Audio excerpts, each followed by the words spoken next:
Bom dia, então. Sejam bem-vindos a mais uma aula nossa da disciplina de Fundamentos da Administração. Na aula de hoje, eu vou falar um pouquinho sobre a administração no seu contexto. Antes de eu iniciar, eu só queria ver se todos vocês assistiram a aula que eu gravei, a aula 2. Quem não assistiu, tenta assistir aí nesse final de semana, porque na atividade 1, que é o questionário, tem perguntas que caem de todas as aulas, na verdade, né? E essa de ontem não deixa de ser diferente. Então, na aula de ontem, eu comentei sobre as organizações instrumentais e não instrumentais, falei sobre as contribuições da economia, da filosofia, da Igreja Católica, da organização militar, dos economistas liberais, dos empreendedores pioneiros, para com a profissionalização aí da administração. Na verdade, o avanço da administração como ciência. E no resumo da aula era que as organizações instrumentais, elas fazem uso de técnicas, de ferramentas, elas são constituídas, elas são organizadas e estruturadas, enquanto as organizações não instrumentais, elas trabalham com o que a gente chama de empirismo, improvisamento, falta de planejamento, e às vezes elas sobrevivem pela sorte, pela falta de concorrência, por um período talvez muito bom para aquele tipo de negócio. Então, de maneira muito, muito, muito resumida aqui em um minuto, é isso que eu trato na aula de ontem. Deu mais ou menos, acho que 50 minutos a aula. A de hoje também não deve passar, acho que disso, 50 minutos, uma hora. E quem não assistiu, assiste aí no máximo até o final de semana para poder inteirar do assunto. E aí, logo mais, a gente tem aí, acho que semana que vem, se eu não me engano, está previsto, deixa eu só confirmar aqui, a primeira atividade nossa. Deixa eu só confirmar que eu não lembro a data aqui certinho, mas acho que a semana que vem já tem uma atividade. É de 1 a 3 de outubro. Deixa eu ver se é o final de semana que vem. Acho que é, exatamente. Então, na sexta-feira que vem, a gente já tem a nossa primeira atividade, que tem a ver com os conteúdos da unidade 1 e da unidade 2. Essa aula aqui de hoje, a aula 3, já é a primeira aula da unidade 2. Tá? Então, não sei se ficou alguma pergunta, alguma dúvida da aula de ontem, mas qualquer coisa pode abrir aí o microfone ou mandar no chat que eu respondo. Tá? Recapitulando alguns pontos também, né? Então toda aula minha, às vezes eu puxo algum ponto, eu recapitulo algum assunto da aula anterior, até para vocês relembrarem, não, é esse assunto aqui que a gente está falando, é disso que a gente está falando. Então, na primeira aula eu falei sobre a questão da organização e da administração, né? Que as organizações elas são mais estruturadas e a administração é o ato ali em si de administrar. E as organizações são os locais onde as pessoas se juntam para alcançar objetivo comum. A gente pode dizer que essa nossa sala de aula virtual é um tipo de organização porque nós estamos aqui em torno de um objetivo comum. O meu é tentar passar ensinamento, aprendizado para vocês.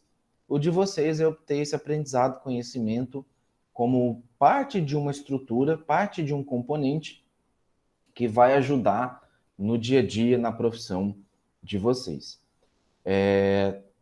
E toda organização ela tem algumas características que são comuns, independente do tipo de organização, lugar, enfim, do tipo de negócio e tal. Então, o que é comum dentro das organizações? Primeiro, todas elas têm um propósito ou finalidade que vão lhe conferir uma razão de existir.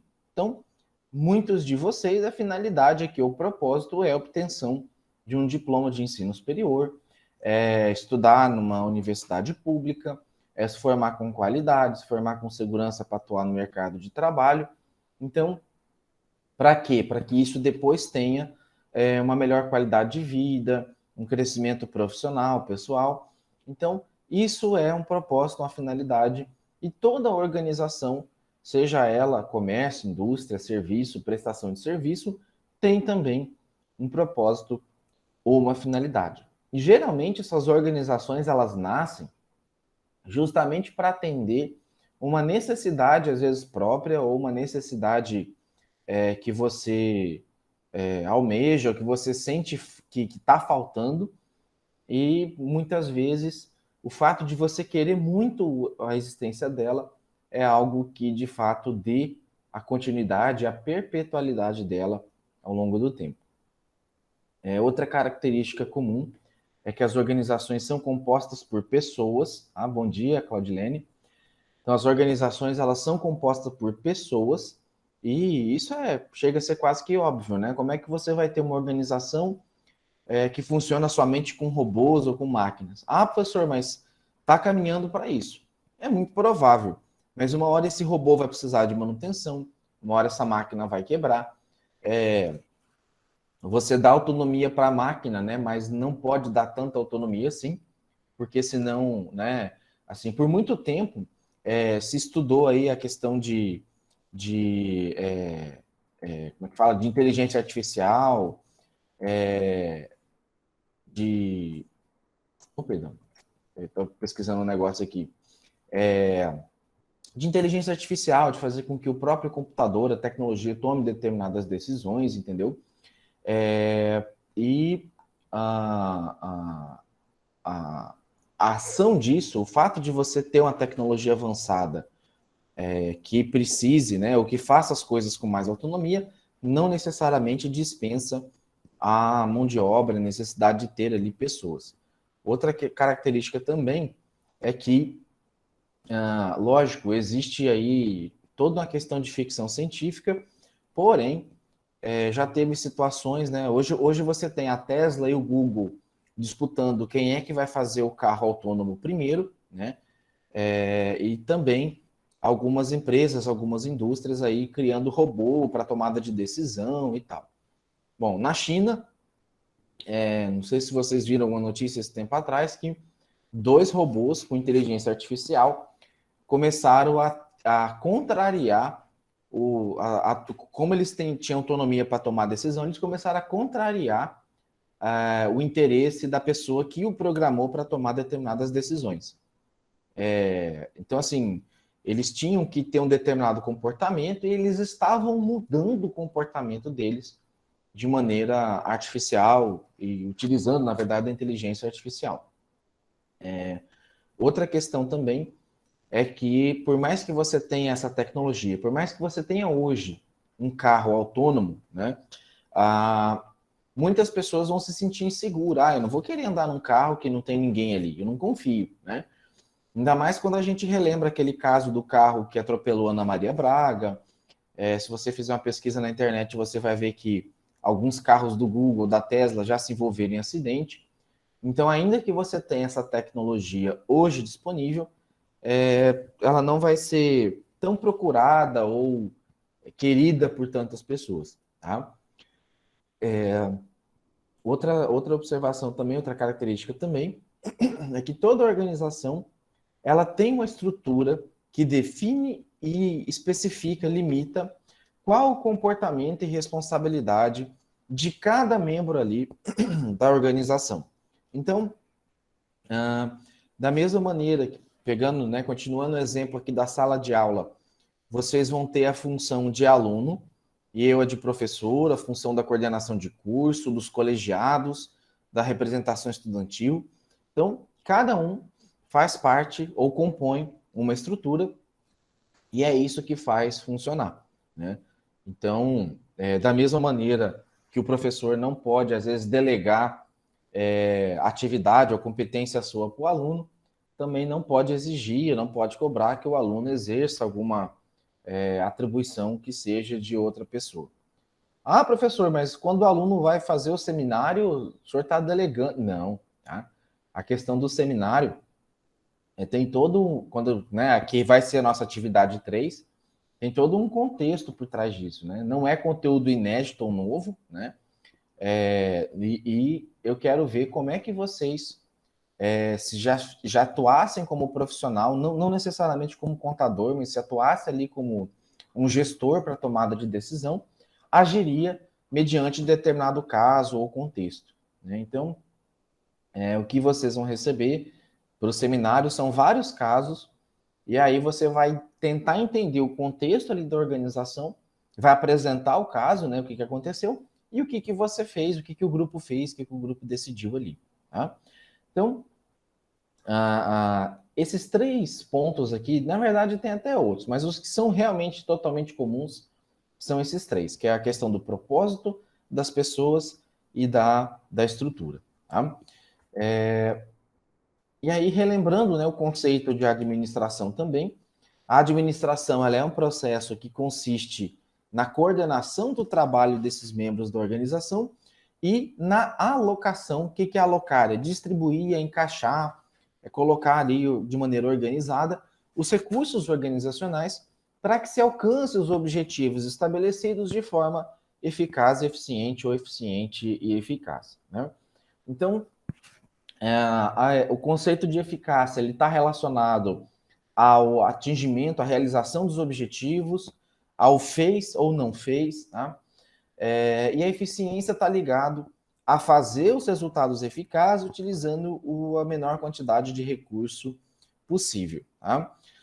E aí um quadro comparativo também. A gente já comentou de eficiência e eficácia, mas vale a pena lembrar, porque isso é quase que a base, quase toda da disciplina. Então, a eficiência está relacionada com fazer bem as coisas e eficácia com fazer as coisas corretas, então concluí-las no caso. A eficiência tem uma preocupação com os meios, com o procedimento, com o processo, como as coisas estão sendo feitas. E a eficácia está preocupada em terminar, em fazer a entrega desse produto ou serviço, dessa ação.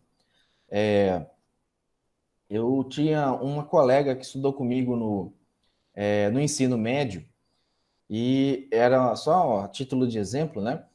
Ela tinha uma letra, mas acho que a letra mais bonita que eu já vi na minha vida, assim, a caligrafia dela era coisa impressionante. E na época que eu ainda fazia ensino médio, tinha aquela história do professor ir ditando e os alunos copiando, né? Ela tinha uma letra maravilhosa, porém era muito lenta na escrita, né? Então, às vezes você via que até o professor estava pistola ali, pé da vida, porque queria avançar, e ela estava ali ainda terminando a frase que ele já tinha dito há uns 5 minutos atrás, né? Então, a eficiência nesse exemplo seria ela escrever assim, de maneira rápida, ao tempo dos outros alunos, ao tempo do professor. E aí a eficácia dependeria, né, do que o professor quer, que copie corretamente, copie bonito ou só copie, né? Então, só dá para saber se é eficaz se você disser qual é o resultado esperado daquilo, tá? Agora, eu quero que copie rápido e bonito. Opa, muito provavelmente aí em algum momento você vai ter que fazer um ajuste, porque isso não é a regra natural do jogo. A regra natural do jogo seria você copiar lento e bonito ou copiar rápido e feio, tá? Outra comparação também é que a eficiência ela visa minimizar, reduzir, né, a quantidade de recurso empregado, e a eficácia ela busca maximizar os objetivos aí alcançados. A eficiência tem ênfase no processo, a eficácia já tem no resultado, e a eficiência visa a ausência de desperdício, enquanto a eficácia busca a escolha dos objetivos mais apropriados. Então, isso que eu comentei. Qual é o objetivo almejado ali? Você quer algo mais rápido, né? Você quer que copia, ou, né? E hoje o pessoal já não tem mais essa de o professor digitar e copiar. Manda o PDF ou deixa tirar uma foto aqui, né? Então,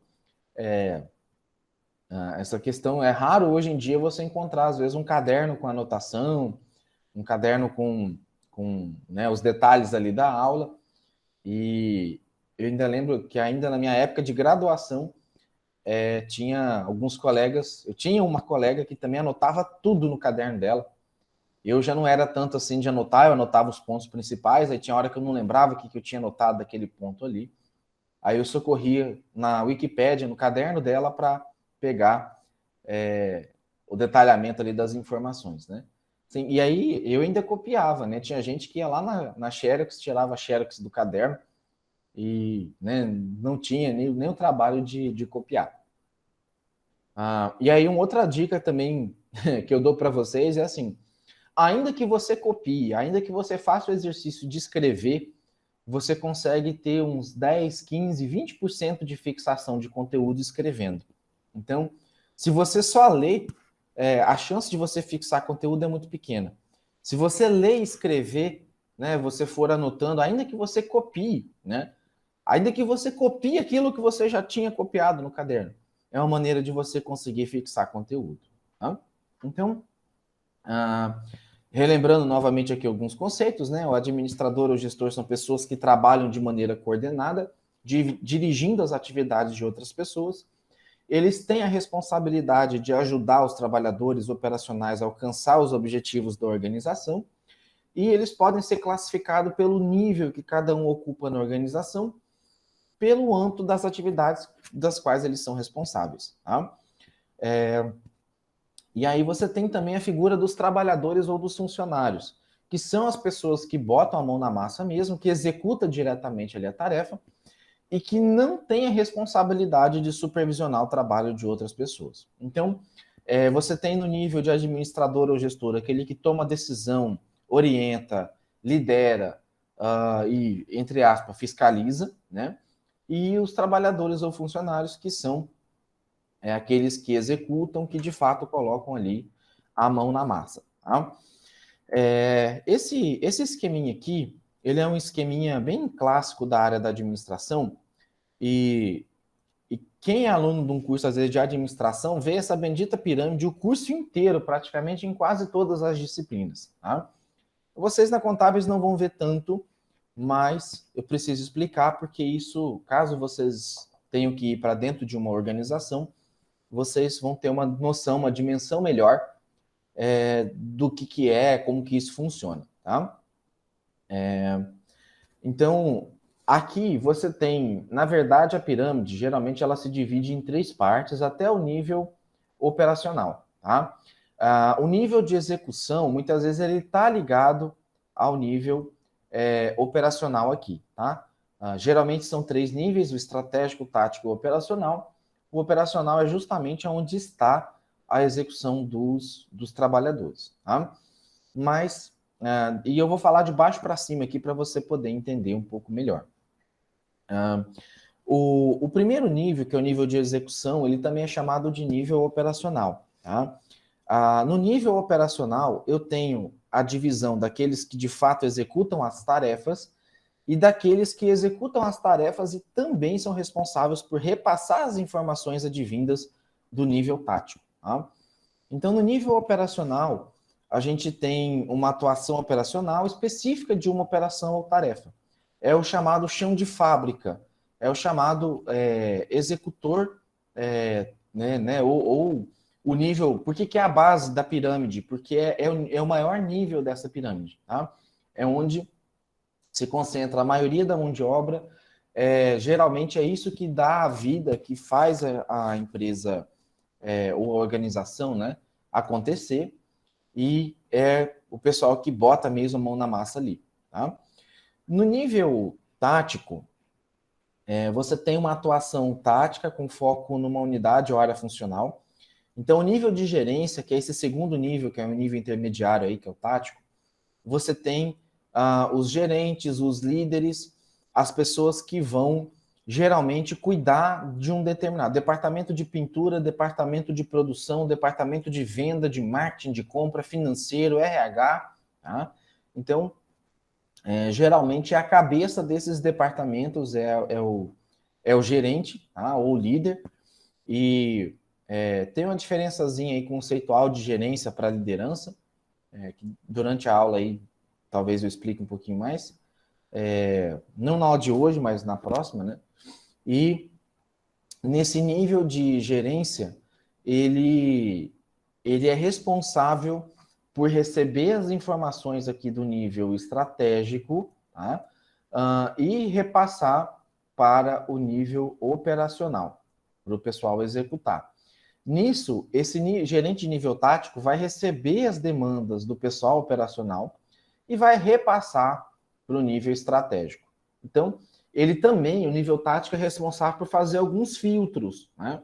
Ah, o pessoal está reclamando disso, o pessoal está reclamando daquilo. Ele vai ver o que é uma reclamação procedente, que é a que tem razão, precisa ser ajustada, e o que é uma reclamação improcedente, tá? Ou seja, que é sem fundamento, não tem cabimento, nem vale a pena repassar isso para o nível estratégico da organização.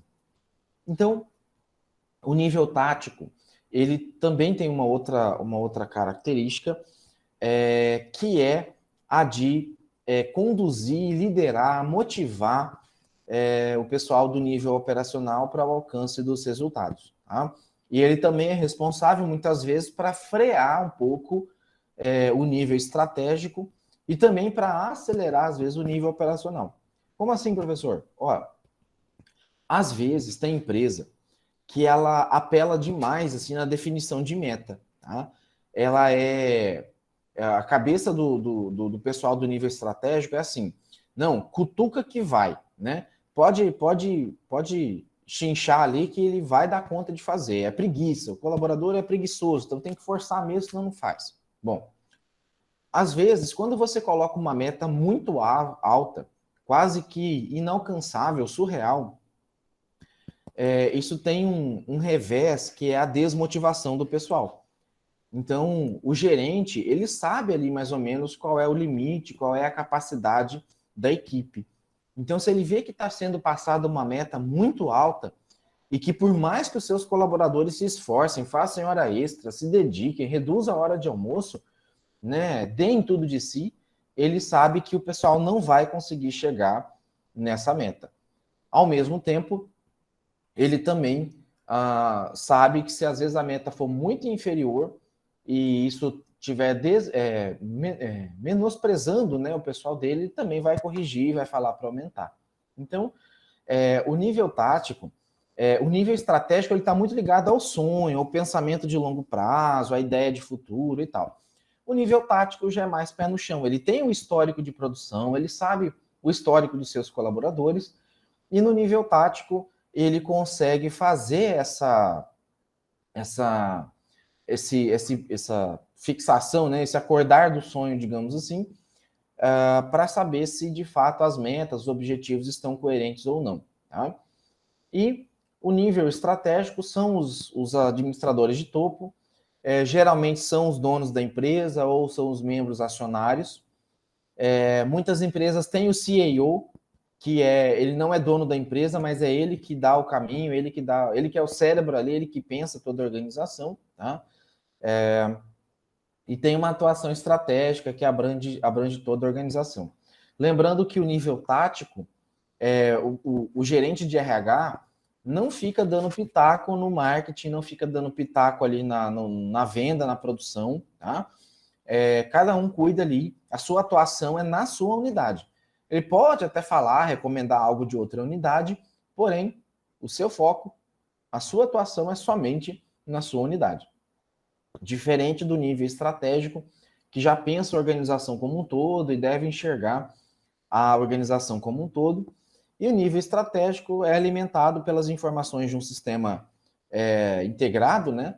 Um sistema próprio de gestão, ou das informações vindas direto ali do nível operacional, que repassa para o tático, que repassa para o estratégico. Tá?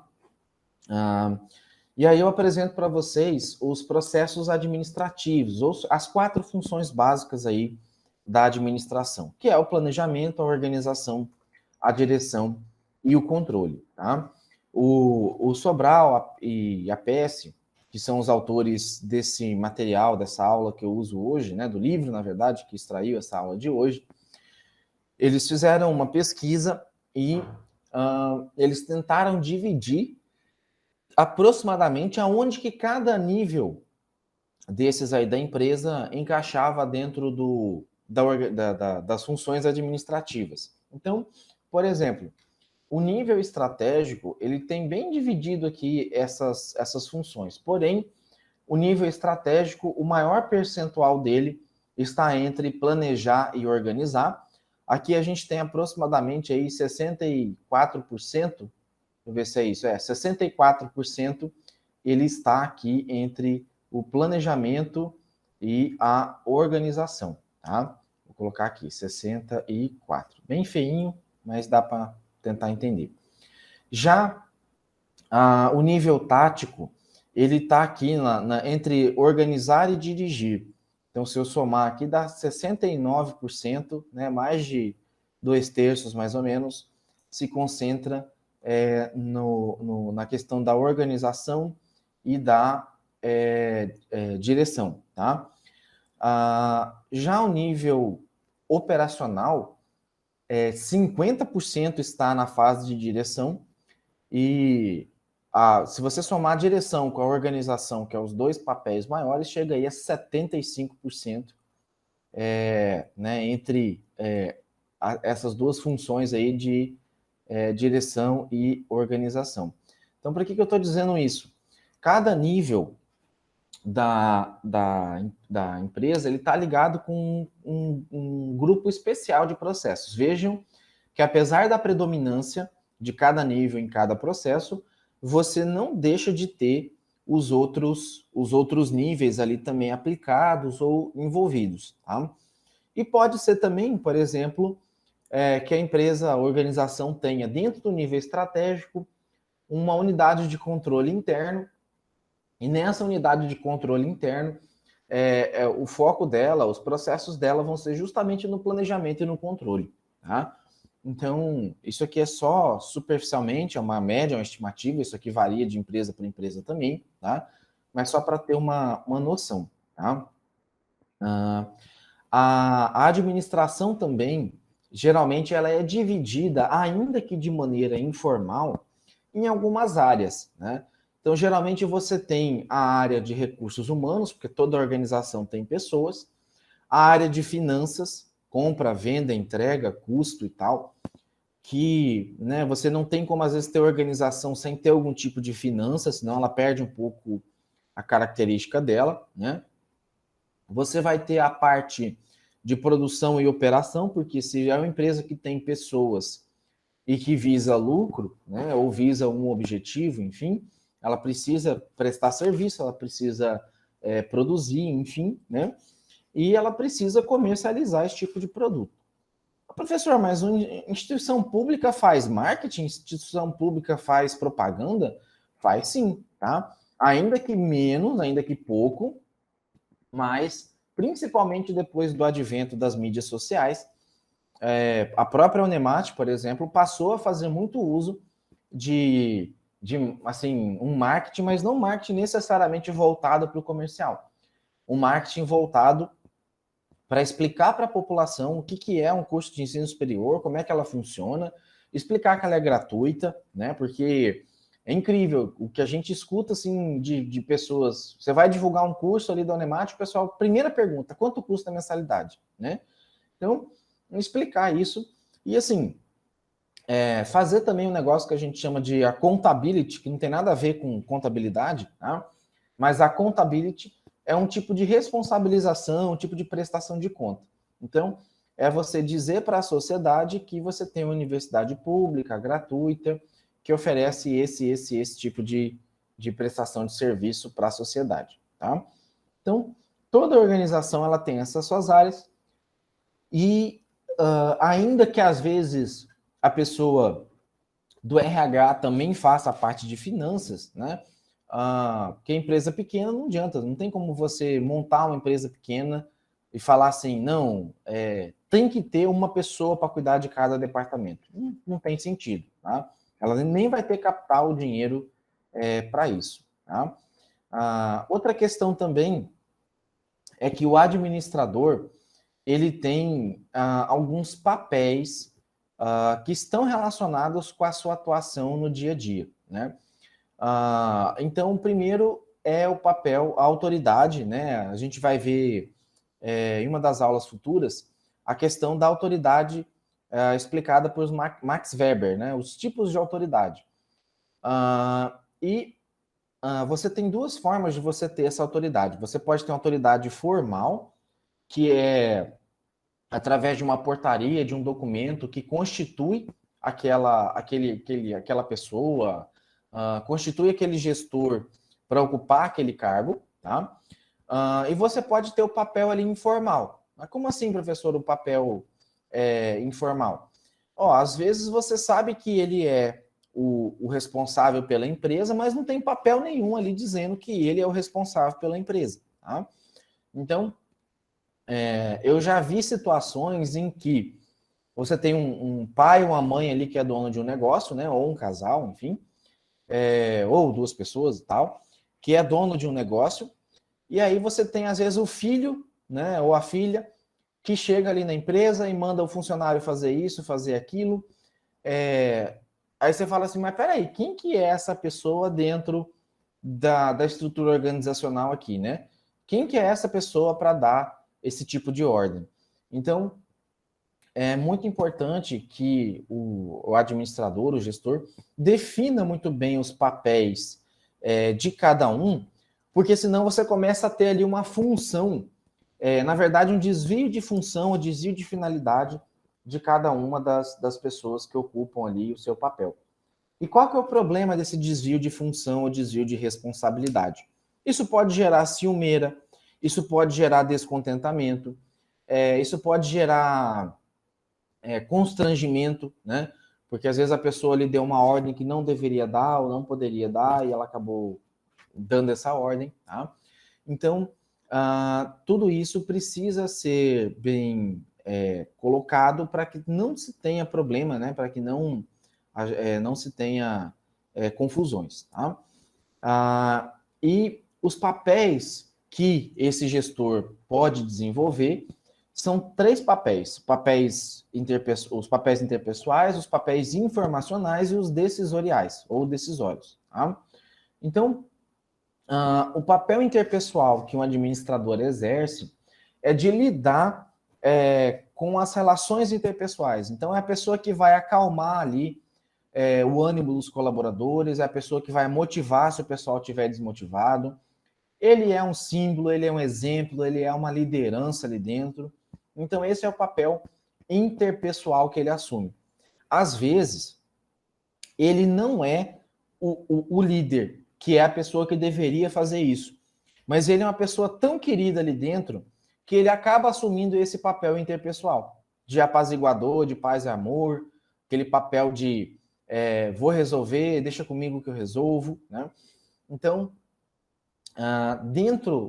quando voltar às aulas presenciais, vocês vão perceber que dentro da turma vai ter pelo menos uma ou duas pessoas que vai desempenhar esse tipo de papel. Vai ter aquele, geralmente, né, encrenqueiro, que quer caçar confusão, que não aceita, encrenqueiro assim, do ponto de vista de não aceitar as coisas como elas são, tá? Não é uma crítica. Que não está certo, não foi isso que o professor falou, né, eu tenho meu direito, e às vezes ele está com, né, muito sangue no olho assim e tal, ele ou ela, né? E aí você tem o outro aluno que, não, calma, vamos lá conversar primeiro, vamos ver lá com o professor, se não resolver, vamos ver na coordenação.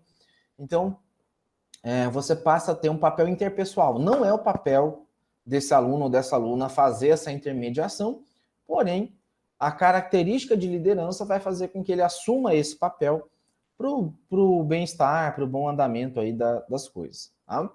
Ele é justamente esse elo de ligação, esse elemento de ligação entre o aluno e a outra parte, seja professor, coordenação, gestão do Anemate, enfim. Tá?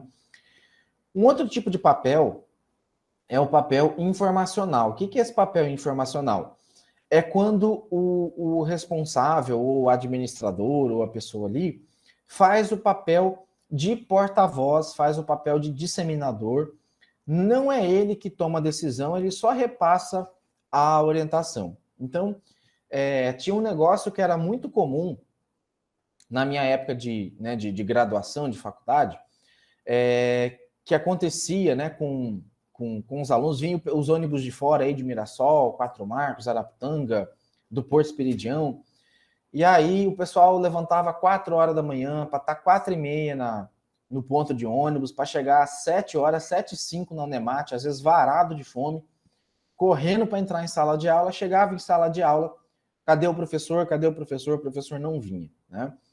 Então, esse é um dos trem que me deixava mais pé da vida como aluno, e é um trem que vocês podem ter certeza que eu não vou fazer com vocês. Se um dia a gente chegar a falar que vai ter a aula e eu tiver algum problema, é porque eu fui internado às pressas, tá?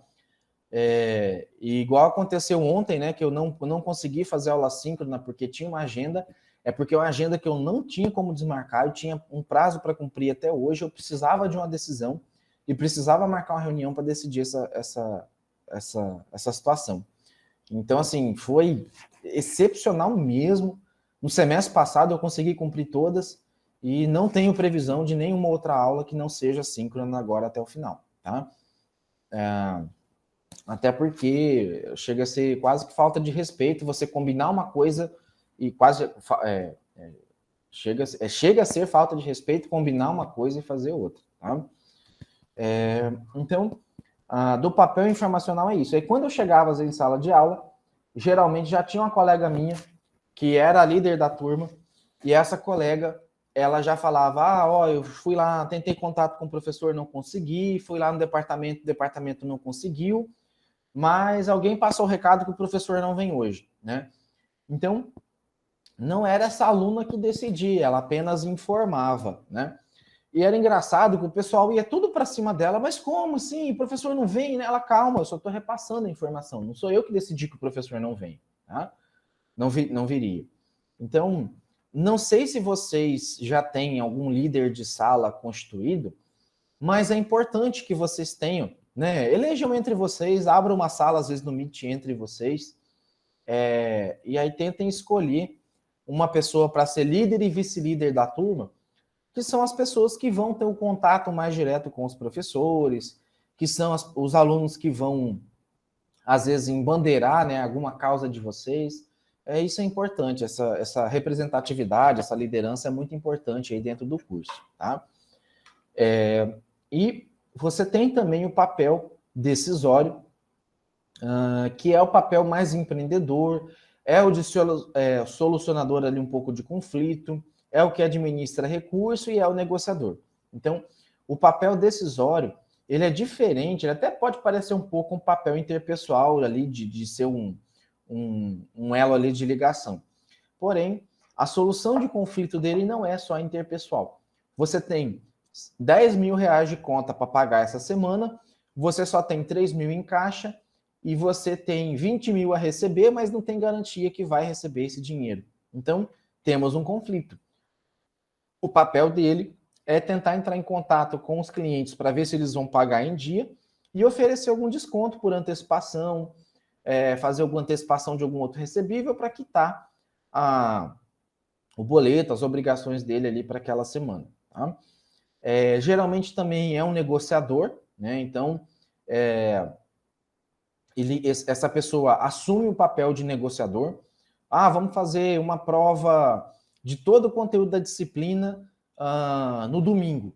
Aí o líder vai falar, não, opa, professor, peraí, não vamos fazer prova, a primeira negociação, né?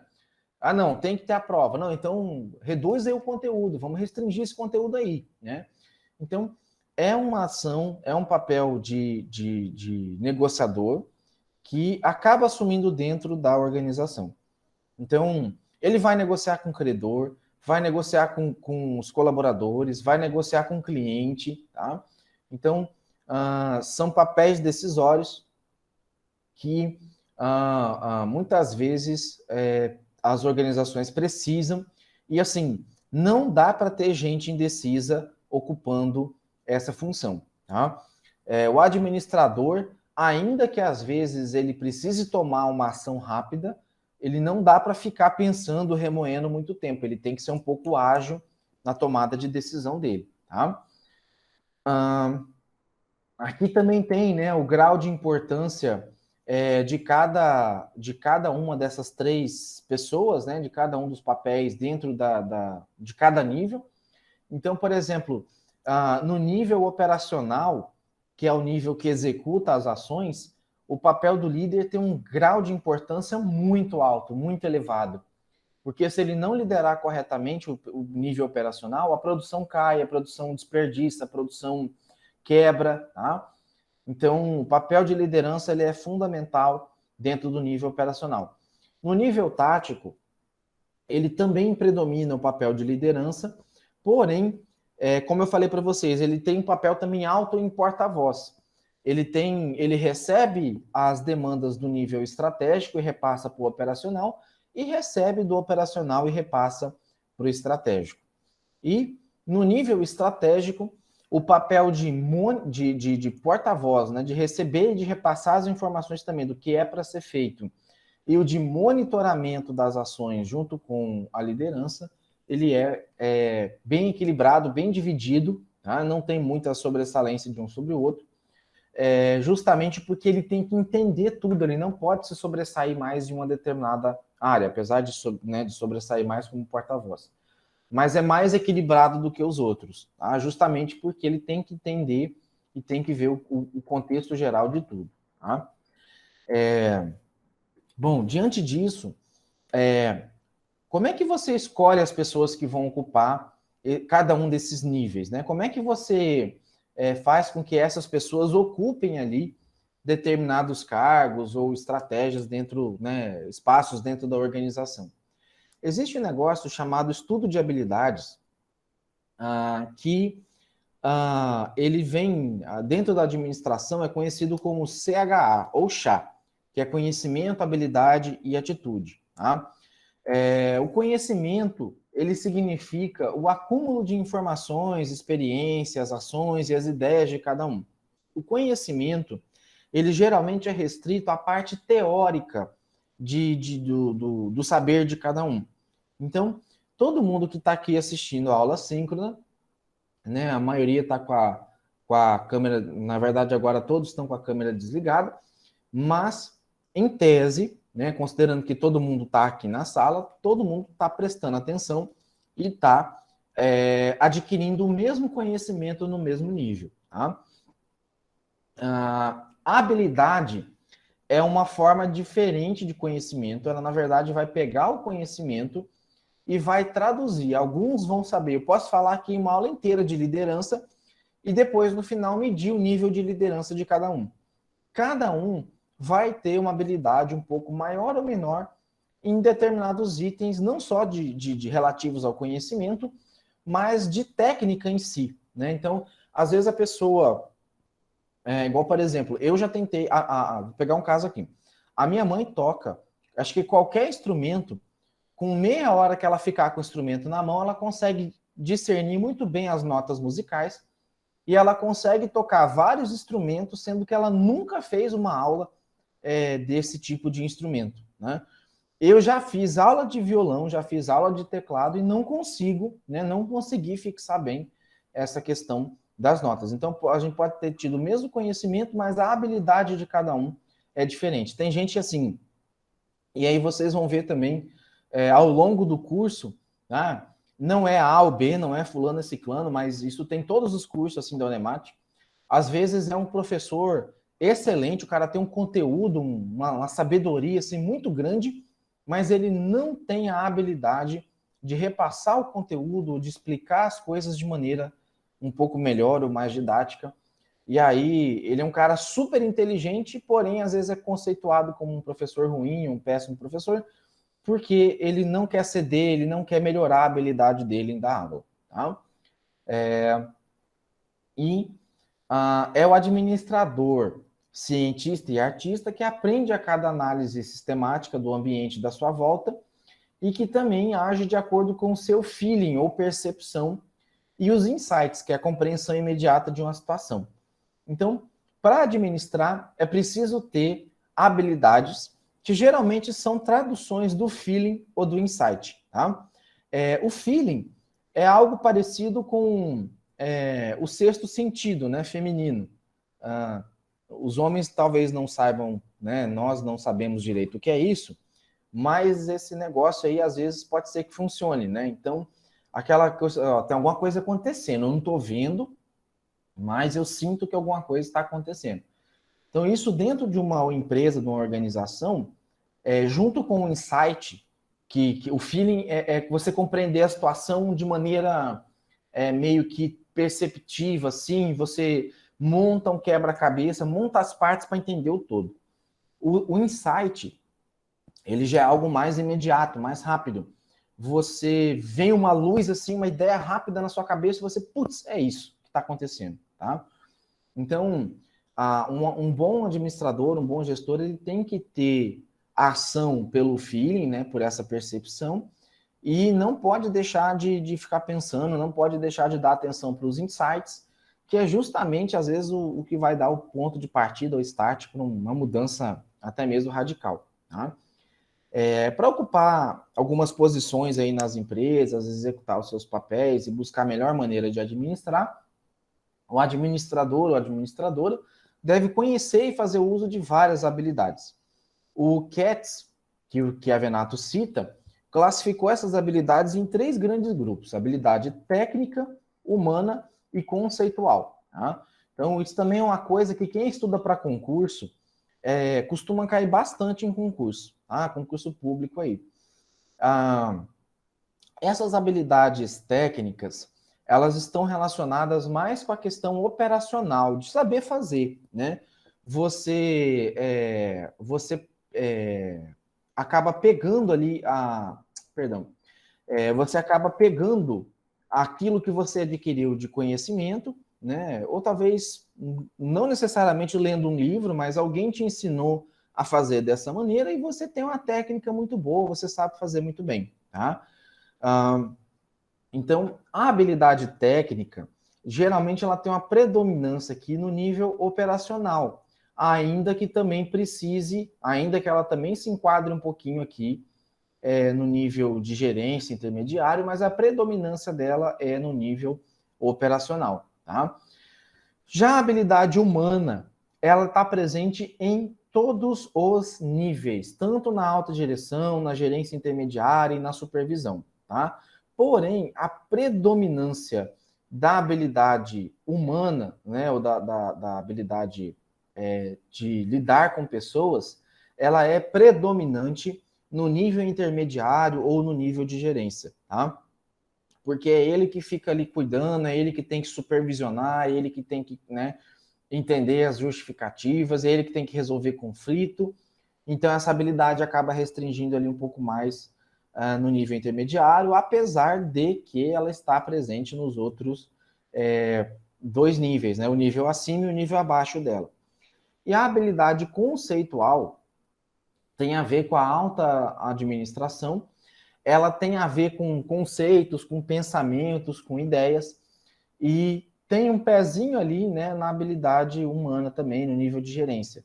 Mas não tem nada de pé na habilidade operacional, ou não tem nada a ver com o nível técnico, tá? A função dela é pensar, e ainda que ela tenha essa predominância aqui no nível mais alto, tá? No nível de alta gestão, e um pezinho aqui no nível de gerência, a habilidade conceitual ela é voltada para a alta administração, tá? Então, por que isso, pessoal? Para um bom trabalho, é necessário que o administrador domine as 3 habilidades e saiba dosar ela de acordo com a posição que ele ocupa na organização.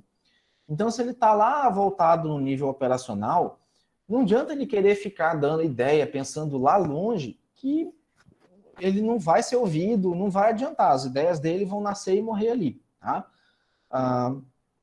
E até mesmo ele pode falar, pode dar a melhor ideia do mundo, que o pessoal vai seguir a ideia da alta gestão, da alta administração. Às vezes ele está desperdiçando o tempo e as ideias dele, tá? Então, explicando também um pouco mais detalhado essas habilidades, né?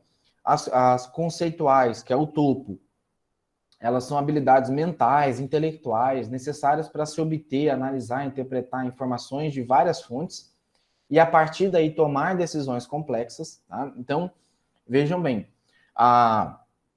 acho que a Toyota já anunciou que na Europa ela não vai mais produzir veículo a combustão a partir de 2030. E aqui no Brasil, ela pretende parar a produção de veículo a combustão a partir de 2050, se eu não me engano. Tá? Então, Poxa, imagina vocês. Você é o cara que pensa, é a pessoa que pensa, né? Dentro de uma organização, de repente você fala assim, vamos parar de produzir motor a combustão, vai ser só elétrico, né? Olha o impacto disso, olha esse tipo de decisão, não é qualquer um que pode decidir isso. E por que ele tomou essa decisão? Né? Por que ele decidiu que não vai ser mais a combustão e vai ser elétrico? Né? Então ele tem um conjunto de estudos, ele estuda a tendência, ele vê o que os outros estão fazendo, e aí ele não quer que a empresa dele morra, ele quer que a empresa dele evolua. Tá? Então, é igual, né, quando você tinha ali a transição da máquina de escrever para o computador.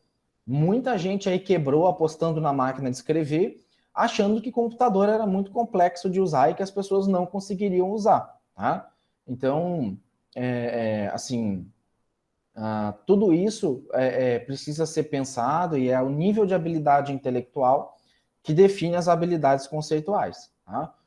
Já a habilidade técnica tem o uso do conhecimento, instrumento, é saber fazer, né? E como exemplo, justamente eu cito aqui a questão da contabilidade, da engenharia, da parte de produção, venda. Você pode fazer o melhor curso do mundo, tá? Porém, você precisa desenvolver essa habilidade de fazer, senão vai cair no esquecimento. Eu mesmo, pessoal, eu tenho a graduação em contabilidade. Algumas coisas da contabilidade eu me arrisco a fazer, outras não. Já tem muito tempo que eu fiz, já tem muito tempo que eu me graduei, eu acabei não fazendo e isso vai caindo no esquecimento. Hoje, eu não teria, às vezes, condição de abrir um escritório de contabilidade por conta própria. Eu teria que trabalhar dentro de um escritório para ver novamente as rotinas, o que atualizou.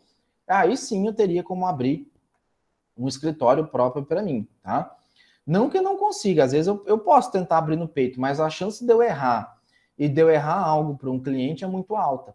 E depois acabar sendo queimado, responsabilizado por isso. Então, cada um tem que conhecer a sua habilidade também e ou tentar melhorá-la ou talvez não assumir aquela responsabilidade para, né, não fazer feio, não acabar estragando ou piorando algo. Tá?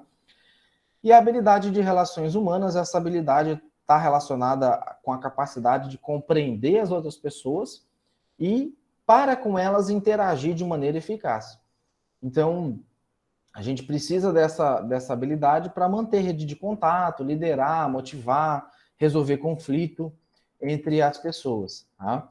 Então, para atingirmos a eficácia na gestão, é necessário que os administradores tenham equilibradas essas três habilidades, a técnica, humana e conceitual. Ainda que um pouco de cada uma, tá? Mas em cima do que ele for trabalhar, ele desenvolve mais ou menos cada uma. Então, à medida que esse profissional avance hierarquicamente na empresa, cada uma dessas habilidades terá maior ou menor significado. No nível tático, que é o nível intermediário ali, o gerente deve ser um bom líder, deve saber delegar função, ser eficaz. O cargo de gerente, além da habilidade técnica humana, requer mudança de atitude. Então, ele precisa orientar mais as pessoas, ele precisa resolver mais conflito. Tá?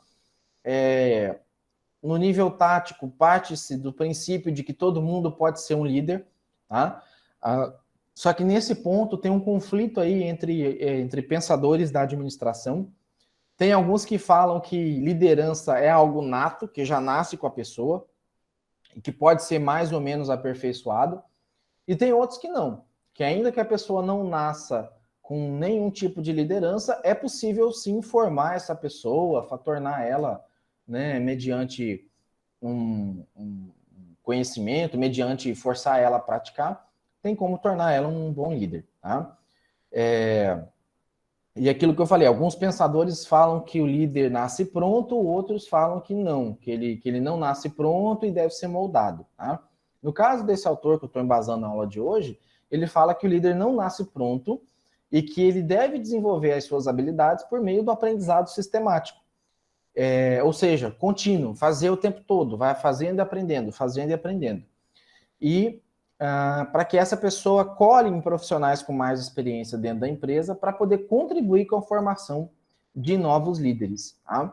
Então, esse aqui é aquele quadro que eu peguei agora há pouco. Então, o nível estratégico, ele está vinculado aqui mais com as habilidades, ele exige mais habilidade conceitual, apesar de não destacar as outras, né? Não se livrar das outras. O nível tático tem um foco um pouquinho maior, exige mais de habilidade humana, e o operacional exige mais. O operacional exige mais aqui habilidade técnica como seu ponto principal, tá? E aí, fazendo um panorama, né, um contexto aqui do Brasil. Bom, no Brasil a gente tem uma alta carga tributária, né? O Brasil é um dos países com maior carga tributária do mundo. 37,4% de toda a riqueza que é produzida é convertida em impostos. Então, hoje, na verdade, assim, está até mais, está beirando aqui 40%. Tá? Então, significa de 10 meses de trabalho seu, de rendimento seu, 4 meses são puramente para pagar impostos. Tá? Você tem altos custos de financiamento, né? Então a taxa de juros é muito cara, é muito alta, o que acaba encarecendo, né, o financiamento das empresas. Você tem muitas vezes uma burocracia que é ineficaz, vocês vão ver que a burocracia não é ruim, mas que o excesso dela é, e a burocracia brasileira, ela obriga os administradores a estarem mais concentrados com as formalidades do que com a condução do seu negócio, e isso acaba gerando uma produtividade reduzida. Então, você tem o imposto, que consome quase 40% do PIB do que arrecada, e geralmente é 25%, 30%, 40% do que as empresas pagam de imposto. Você tem um dinheiro que é caro para você pegar emprestado, e você tem um setor público que muitas vezes é ineficaz, é ineficiente, é lento e acaba atrapalhando aí os negócios. Tudo isso gera problemas, acabam influenciando na produtividade, e aí o administrador tem que estar ligado, tem que estar relacionado, cuidar desses problemas para a empresa não quebrar. Tá? Existem aproximadamente quase 5 milhões de empresas formais atualmente no Brasil, e né, o dobro disso, 10,3 milhões de empresas informais. O MEI surgiu para formalizar isso, para tirar o pessoal da informalidade e jogar na formalidade, mas não foi feito da maneira correta, tem muita gente endividada, muita gente abriu o MEI e não fechou e o imposto continuou cobrando, tá? E a própria população, ao não pedir uma nota fiscal e ele não ter necessidade de ficar expedindo essa nota fiscal, faz com que o MEI não tenha tanta serventia ou validade, exceto para a parte previdenciária, porque, querendo ou não, ele acaba sendo uma contribuição previdenciária ali do microempreendedor individual. As empresas formais, elas empregam um total de 27 milhões e meio de pessoas, e as informais empregam 13,9%, 13,9 milhões de pessoas. Então, as formais, ainda que elas sejam bem menor do que as informais, elas empregam um número de pessoas bem maior. Metade, né, das empresas formais atuam no setor de comércio, 38% de serviço e 12% indústria e construção. 97% das empresas brasileiras são de micro e pequeno porte. São Paulo, Rio de Janeiro, são responsáveis pela concentração de 63% da receita líquida das 1.000 maiores empresas do país. Então, praticamente aí quase 2/3 de toda a receita líquida, né, dessas empresas do Brasil, ou das 1.000 maiores do Brasil, estão ali centradas em São Paulo e Rio de Janeiro. 92% dos milionários brasileiros construíram a sua própria fortuna. Então, foi justamente através das empresas, das indústrias. Os outros 8% aí são de loteria, são de herança, enfim. Tá? Apenas 15% dos herdeiros dos maiores empresários do século passado permanecem no mundo dos negócios. Então, isso aqui é um dado importante que explica que a sucessão empresarial, né, ou seja, morreu o dono, vai passar para os filhos ou para os próximos descendentes, não garante a continuidade do negócio. Tá? Então, o pessoal aí antigo da família, fugiu o nome aqui, Matarazzo, lá de São Paulo, da família Balduco, deixa eu lembrar aqui que mais, fugiu aqui o nome do pessoal lá da família Farquhar, eles não tiveram essa perpetuação do negócio entre os herdeiros, e isso, né, fez com que os herdeiros muitas vezes quebrassem as empresas ou tivessem que vender por não saber tocar corretamente. E 66% das empresas privadas brasileiras que estavam na lista das 50 maiores há 30 anos desapareceram desse ranking. Então, percebam que muitas empresas, né, 2/3 das empresas brasileiras que aparecia aí nas 50 maiores, 30 anos atrás, hoje já não estão mais vivas, já não estão mais em funcionamento. Tá? Então, por que eu estou falando isso? Porque aqui no Brasil, fazer gestão é muito complicado, administrar um negócio é muito complicado. Tá? Tem um dado aqui do Sebrae que ele fala que 60% dos novos negócios, eles acabam falhando nos 2 primeiros anos de atividade, e as principais razões para essa elevada mortalidade empresarial são falhas gerenciais, são erros na tomada de decisão. Tá?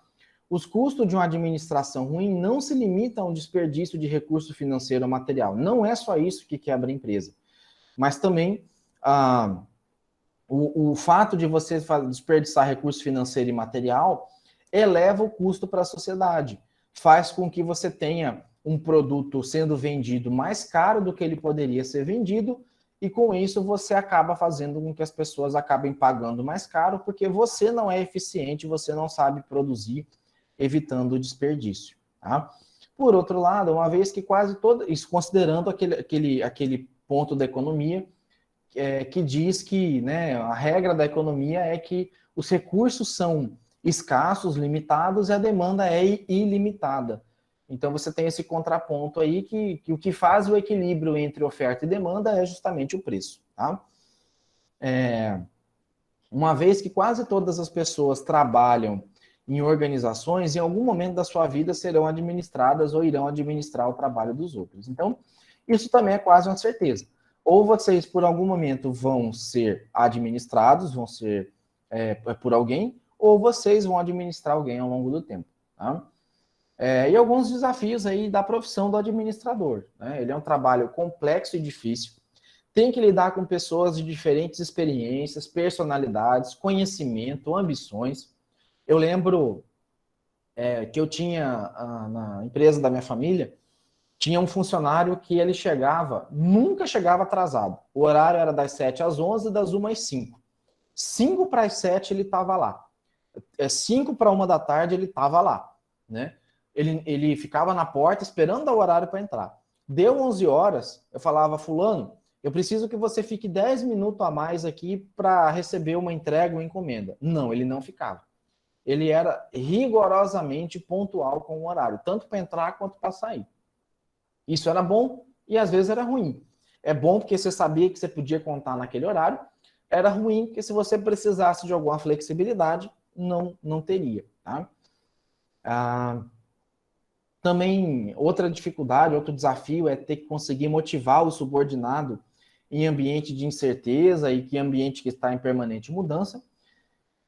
Tem que tomar decisões difíceis relativamente à distribuição de recursos escassos, porque isso é difícil, o cobertor é curto, então ou você cobre o pé ou você cobre a cabeça, né? Então, é difícil, às vezes você ou mantém o pessoal empregado e faz um outro tipo de corte de custo, ou você às vezes tem que demitir para manter o negócio sobrevivendo.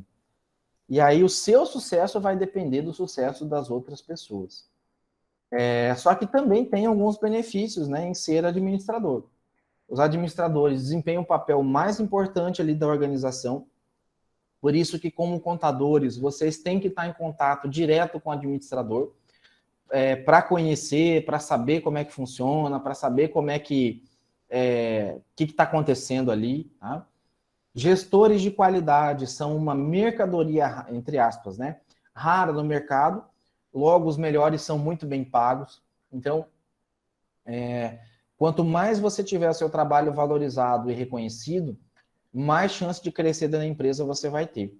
Ah, professor, mas eu estou nessa empresa há 10 anos, eu estou dando o meu máximo todo dia, e ainda assim eu não estou sendo valorizada. Sai da empresa, troca de empresa, não tenho medo de mudar. Se você é isso mesmo, se você é bom mesmo, não fique preso nessa empresa, porque a culpa não é sua, a culpa é dela, tá?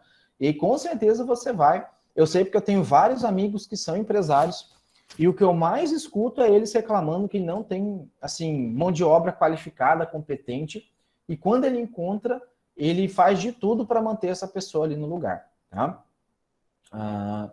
Os bons, né, administradores recebem reconhecimento e status da organização e da sociedade, tem a possibilidade de trabalhar com uma variedade de pessoas, então muitas vezes até escolhe as pessoas com quem ele vai trabalhar, e tem a oportunidade de pensar criativamente, de inovar, de utilizar a imaginação. Então, eu lembro que às vezes tem empresa que fica gastando um dinheirão com marketing assim, né? E às vezes você vai lá e coloca uma faixa engraçada, faz uma brincadeira ali com a sua empresa, que acaba viralizando e isso acaba virando um marketing barato ali da sua empresa, tá? E aí, por fim, já finalizando, a administração no contexto atual precisa desenvolver uma visão global do mundo dos negócios. Então, essa semana mesmo, tinha uma empresa de construção civil na China que estava ameaçando aí, estava dando, não é que ela estava ameaçando, ela estava dando indícios que poderia dar um calote no sistema financeiro chinês e que, se isso acontecesse, geraria uma reação em cadeia em nível mundial. Inclusive, o Brasil seria muito afetado com esse calote. Tá? Então, muitas vezes você tem que estar de olho, porque às vezes um problema que acontece lá na China respinga aqui. E geralmente, né, esses problemas vão acontecer primeiro na China, porque enquanto a gente está indo dormir, eles estão começando um novo dia. Então, de manhã, a primeira coisa que eu faço é me inteirar das notícias aí em nível mundial, o que aconteceu na China, como que foi o comportamento das bolsas de valores na China, né, no Japão, porque esse comportamento aí do mercado asiático vai refletir aqui no Brasil, na Europa e no Brasil. Tá? Os administradores também precisam entender diferentes modelos culturais. Então, hoje a gente tem uma sociedade muito multivariada. Inclusive, um dos casos, a gente vai ver alguns dos casos que vai ser seminário, a gente vai discutir a questão da inclusão, a questão de como lidar com determinadas situações ali que envolve gênero e tal, né, a questão de ética também a gente vai discutir. Então, é preciso você entender, né, o momento que está hoje e até mesmo para que você não tome uma decisão errada, equivocada. Por exemplo, na cabeça da minha avó, e talvez na cabeça da avó de muitos de vocês, uma pessoa que tinha uma tatuagem não era uma pessoa assim boa, né, na visão dela. Uma pessoa que tinha tatuagem na cabeça da minha avó era uma pessoa assim malandra, uma pessoa era um bandido, era, né, se fosse mulher seria assim quase que prostituta, né, tá aquelas cabeças assim de gente bem antiga e que hoje não é bem assim, né? Se você pegar o conceito, né, por que as pessoas escolhem fazer uma tatuagem, né, uma marca permanente para a vida toda? Então tem toda uma questão conceitual por trás disso, uma questão de identidade. Quando às vezes você viaja assim para as grandes cidades, né, você vê que as pessoas tentam ter uma personalidade própria, que elas não querem ser iguais a ninguém. Então, tudo isso é algo que a administração precisa entender e aplicar ao modelo de negócio, né? Nos dias de hoje, por conta da internet, por conta da tecnologia, as organizações devem ser flexíveis e rápidas, né? Então você não pode esperar muito para mudar, para evoluir. As redes de trabalho em equipe, elas tendem a substituir o tradicional hierarquia rígida. Então hoje, geralmente só a organização militar e a igreja funciona ainda com hierarquia rígida. O restante tem um modelo de trabalho em rede, um trabalho em que às vezes você é o chefe e às vezes você recebe ordem, né? Então, um trabalho cooperativo, participativo, que a gente vai ver lá os últimos conteúdos sobre autogestão, cogestão e gestão participativa. Hoje precisa de uma mão de obra cada vez mais qualificada. Então, a gente tem só 5% da população com nível superior. e aí em torno de 15% da população com algum tipo de curso técnico ou com algum tipo de curso que qualifique ela para um determinado trabalho especializado. Então, hoje não precisa mais de trabalho braçal, hoje é o trabalho mais intelectual que toma conta, e a habilidade técnica, né? O administrador precisa ter o foco na satisfação do cliente e também precisa dar cada vez mais importância na ética dos negócios. Não ser malandro, não tentar passar a perna, né? Eu vejo muita gente aí desconfiado de loja de informática e de oficina mecânica. Eu mesmo, eu não confio em oficina mecânica. Toda vez que eu levo meu carro para arrumar, eu acompanho, eu olho, eu pergunto, eu fico em cima do mecânico, porque eu já tive, na verdade, umas 2 situações assim bem chatas, que a pessoa falou que ia trocar a peça e não trocou, e a outra que ela falou para trocar uma peça que não precisava ser trocada, né? Então, eu mesmo, assim, aqui em Cáceres já fui em várias oficinas mecânicas e ainda não achei nenhuma que de fato eu me sentisse assim, ou às vezes até fez um bom serviço, trocou a peça que tinha que trocar, mas o valor cobrado era muito fora assim da casinha, né? Então, isso faz parte da ética do negócio e que também tende a estar presente, senão o negócio acaba morrendo em um negócio com grande potencial. Então, era isso, né? Essas aqui são as referências que eu utilizei na aula de hoje, também um pouco nas aulas passadas. Queria ver se ficou alguma dúvida, se tem algum questionamento, tanto da aula passada quanto dessa.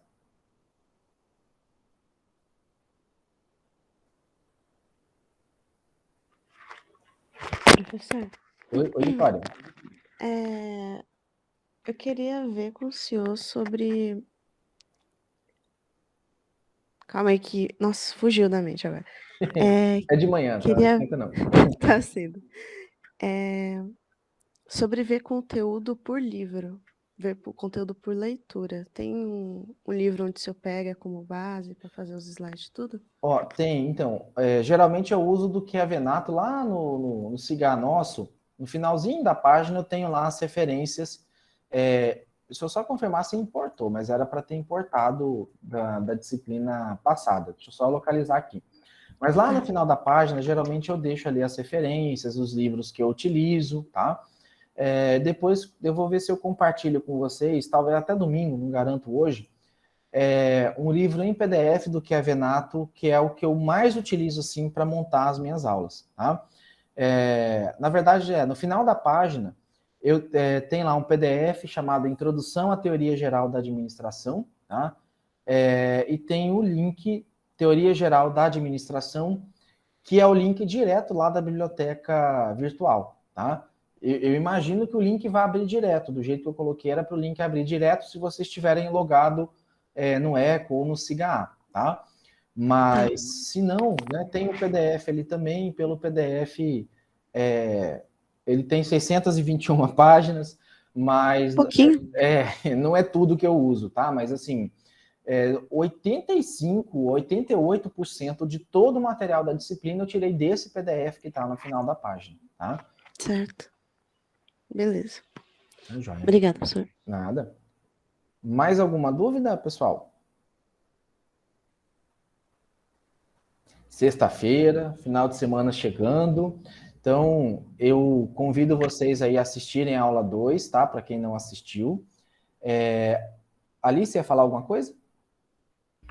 É uma pergunta. Ah, sim, pode falar. O senhor tem previsão para quando vai ter alguma atividade para a gente? Ficou bem baixinho, Alice. Fala de novo, perdão. O senhor tem previsão de quando vai ter atividade para a gente? Ah, tenho. Pelo nosso calendário, tem uma atividade que é o questionário, que é a primeira atividade. Ele vai abrir dia 1º, semana que vem, sexta-feira que vem, e vai encerrar dia 3, no domingo, tá? Nessa atividade, vai cair perguntas relacionadas às aulas que a gente fizer até quinta-feira da semana que vem, tá? Então, a gente tem aula até a quinta. Na sexta-feira, eu libero a atividade. São 10 questões, tá? E eu vou cadastrar 3 tentativas para vocês fazerem. Então, vai cair pergunta tanto da unidade 1, né, da aula 1 e 2, quanto da unidade 2, que é a aula 3 e 4. Hoje eu fiz a aula 3, próxima quinta-feira eu faço a aula 4, e aí já vem a primeira atividade, que tem questão objetiva e de verdadeiro e falso. Objetiva, assim, A, B, C, D e E VOF, tá?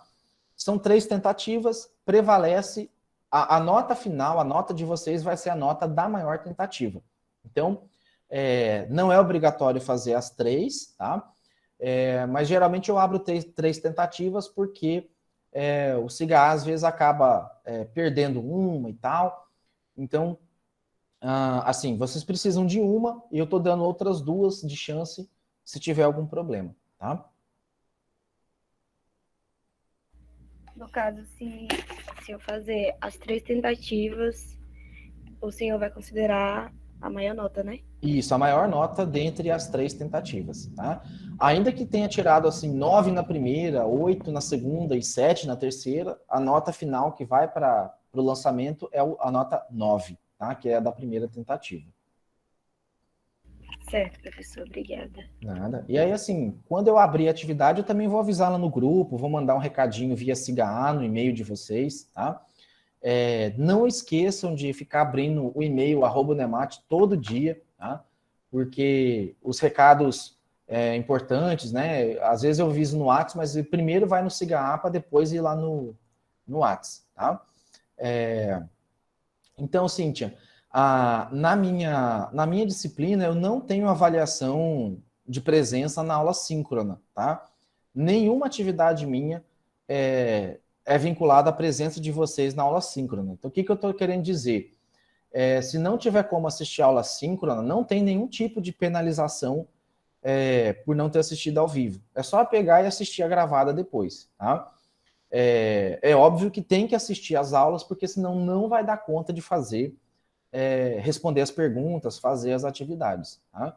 E as perguntas, algumas eu extraio, às vezes, até do próprio slide ou do livro, tá?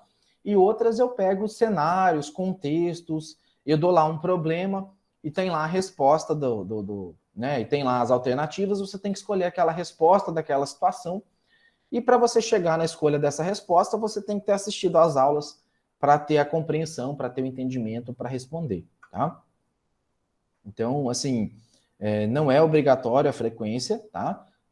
Não é obrigatório, mas como eu falei na aula de apresentação, é altamente recomendável porque pode sanar uma dúvida ali, né?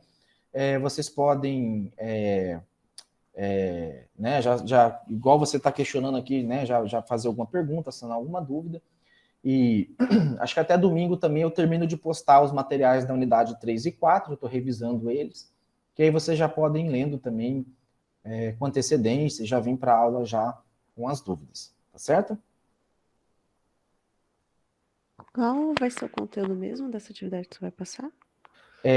Então, vai ser das unidades 1 e 2. Os conteúdos das unidades 1 e 2, eles se referem à aula 1, 2, 3 e 4, tá? Quando eu criar o questionário e também for avisar, eu vou explicar. Que é a aula 1, 2, 3, 4. A aula 1 foi ao vivo na sexta-feira, semana passada. A aula 2 foi a que eu gravei e disponibilizei para vocês, né? Que está lá já no SIGA. A aula 3 é de hoje e a aula 4 é da quinta-feira da próxima semana. Então, finalizando a aula 4 na quinta-feira, na sexta-feira, eu publico ela geralmente quinta à noite, né? E na sexta-feira está liberado já para fazer. Você pode fazer as 3 tentativas já na sequência, você pode fazer uma na sexta, uma no sábado, uma no domingo. Eu só peço para não deixar tudo para o domingo, porque pode cair um temporal, porque pode chover, porque pode ficar sem internet, né? E aí não é bom deixar para a última hora, tá? A Deilza está perguntando aqui qual a finalidade da gestão administrativa. Então, Deilza, a gestão administrativa, ela serve justamente para você poder compreender o processo como um todo, tá? A gestão administrativa, ela vai fazer com que você compreenda todas as etapas, todos os processos ali que acontecem dentro de uma organização e se tem algum ponto desses processos que é um gargalo, que é uma barreira, que está dificultando o crescimento organizacional, tá? Então, tem um ditado que diz assim: você conhece a força de um elo de corrente, o elo, né, que amarra uma corrente na outra ali, você conhece a força de uma corrente pelo seu elo mais fraco. Ou seja, uma corrente ela vai ser tão forte, que ela só vai quebrar se tiver um elo mais fraco. E a força dela depende justamente desse elo mais fraco. Então, o processo de gestão administrativa, ele vai observar toda a organização e vai ver aonde estão os defeitos, aonde estão os problemas e como eles podem ser corrigidos, melhorados, aperfeiçoados. Às vezes não tem problema, mas tem algo que pode ser feito de uma maneira melhor, mais rápida, mais eficiente, e é o que ela espera. Certo?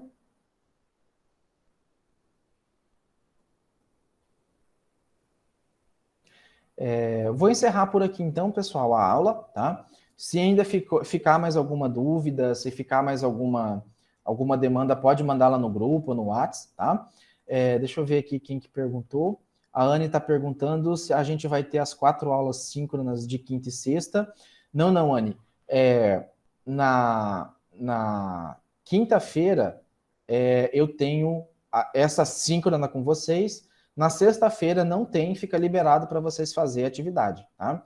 E a partir da próxima semana, a gente passa a ter aula síncrona somente nas quintas-feiras, tá? A aula de sexta eu vou deixar para que... Eu vou fazer uma aula de quinta mais concentrada, e a aula de sexta eu deixo para vocês, assim, absorverem um pouco o conteúdo, porque, assim, não adianta só eu passar a aula, e todos os professores passando aula, vocês vão ficar perdidos, vocês vão ter muito conteúdo e não vão conseguir absorver. Então, eu deixo ali o horário, né? Vai ser ao vivo na quinta. Quem não puder assistir na quinta, assiste gravada na sexta, né? Mas não deixa de assistir as aulas para não ter problema. Tá? E a partir da semana que vem, basicamente, vai ser só as quintas-feiras. Lá no final do semestre, a gente retorna quinta e sexta, quando tiver as apresentações, de seminário, certo? Então, vou encerrar aqui a gravação, desejando um excelente final de semana para vocês e bons estudos, e se cuidem aí com a pandemia, tá? Tchau, tchau. Obrigada, prof. Obrigada.